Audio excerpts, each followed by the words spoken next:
Welcome back to episode 61 of A People's Guide to Publishing. I am your host, Joe Beal, the autistic publisher, author of A People's Guide to Publishing, the book, and founder and CEO of Microcosm. And I'm Ellie Blue, the Vice President of Special Paperwork Projects here at Microcosm. Last week we talked about what kind of people and job positions you would have to think about when you're starting out. So this week, we are going to bring you up to date on how to select and hire those people. The brass tacks of it is think about things that you are not inherently good at, things that are difficult for you, things that are very time-consuming for you, and things you don't enjoy. And start there with places that you can replace yourself. The first thing you need to figure out is, are you just going to hire someone for a project, for a series of ongoing projects, or are you looking to, bring on a business partner, or are you looking to hire staff full-time? There's a wide range of types of hiring you can do. Big questions. And most publishers, what they do, I don't have capacity to do the proofreading, line editing, let's say fact-checking on these books, so we need somebody that can be available for 4 books a year. And what would that cost for you to handle those 4 books a year?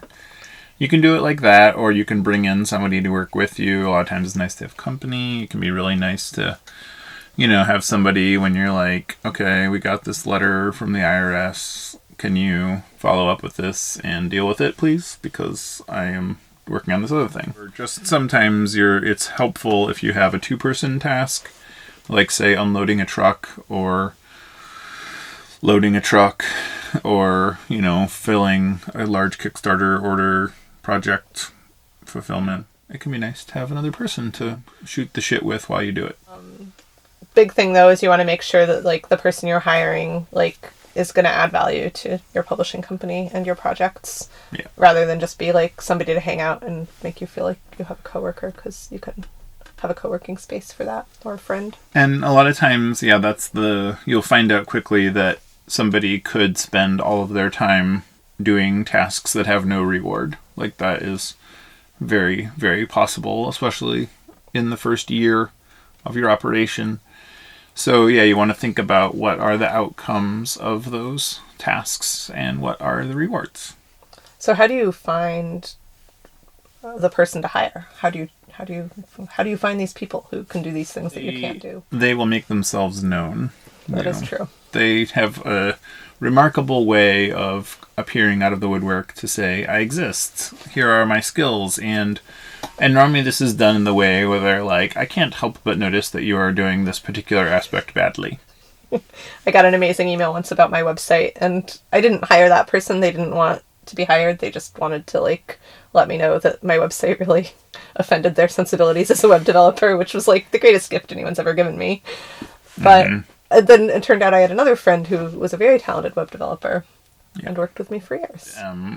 A customer that came in once and looked at the first edition of Chainbreaker and sort of scowled and then put it back on the shelf, and then came back several years later when we had made the second edition and then purchased it and said, you made it into a real book.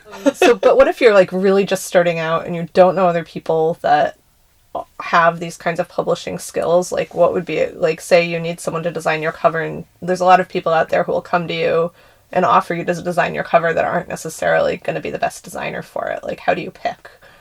Well, you want to look at what they've done in the past, and often the right person is somebody that is just highly invested in your mission and highly motivated to learn a new skill. They will often do a better job than somebody who is an expert who is highly skilled at a certain kind of task. Mm-hmm. Some people can really struggle with visuals or math or colors or finances or just logic in general. Often words people are not numbers people. So you want to find the kind of person that is, has the appropriate skill, and, you feel good when you talk to them about what's involved and what the goals are. And I'm often getting served ads for author services companies that provide services like editing, proofreading, printing. Lots of printers coming to me. Oh yeah, we didn't talk about printing as a service to outsource, but that really is. I am actually hesitant to ever respond to a stranger soliciting me for this kind of work because I know there's so many sharks in the water. And because they're probably going to write back if you write to them. We get similar solicitations now from professional companies, and the email will begin like competitive offshore rates for typesetting, ebook conversion. They don't make any kind of specific referent to your company. They are probably just sending that exact same email to every email address they can find. So you want somebody that gets who you are and where you're coming from and why you're doing that. Yes. And also, like, if people are soliciting you to provide services that you have not identified that you need, for instance, if people are soliciting you to provide email marketing services, figure out that you actually need the thing and don't let the person convince you, however cleverly, that you need something that you don't actually need. I get so many emails from companies that manage sales forces or companies that manage like material flow or scheduling, and I can't tell if they think we are much less organized or much larger than we are. But on the rare occasion when I used to make the mistake of writing back to them and saying, okay, here are some of the problems we have, how can you help? And then I am every single time treated to a very corporate response of another boilerplate email that doesn't in any way address what I just told them. So it's not a conversation, so it ends right there. Whereas if somebody is a good fit for you, they can tell you why. They can respond to specific things that you are saying and doing, and that is often a good partner. I recommend, like, anytime you're thinking about hiring a new person, like, don't, like, sleep on it, but also, like, run it by someone you trust, honestly. Because, like, it is really easy to get taken, and a lot of these companies prey on your insecurities. Like, there's one very effective one I've started noticing to come in where they're like, hey, our team was looking at your Kickstarter project page and we noticed some areas where you could improve it. Would you like a rundown? And I like, oh my God, this is like hitting every button that I have. Mm-hmm. But it's also still spam, and all they're going to offer me is that I would improve my project by, buying their spam email services. Yeah.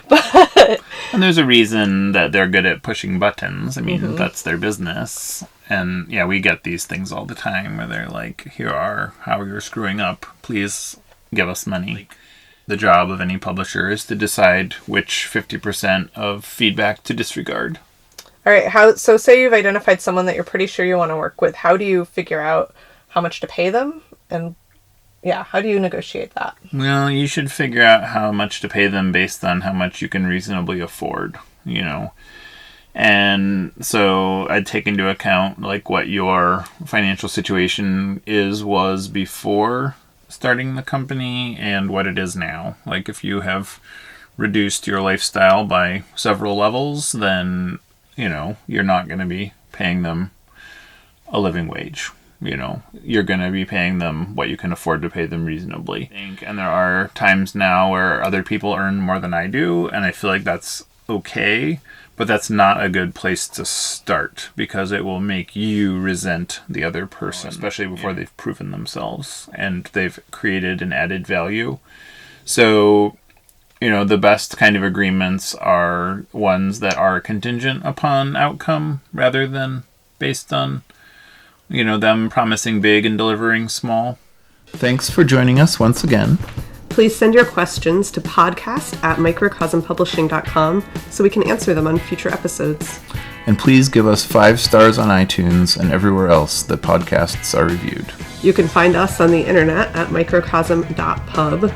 On Twitter at Microcosm. On Facebook at Microcosm Publishing.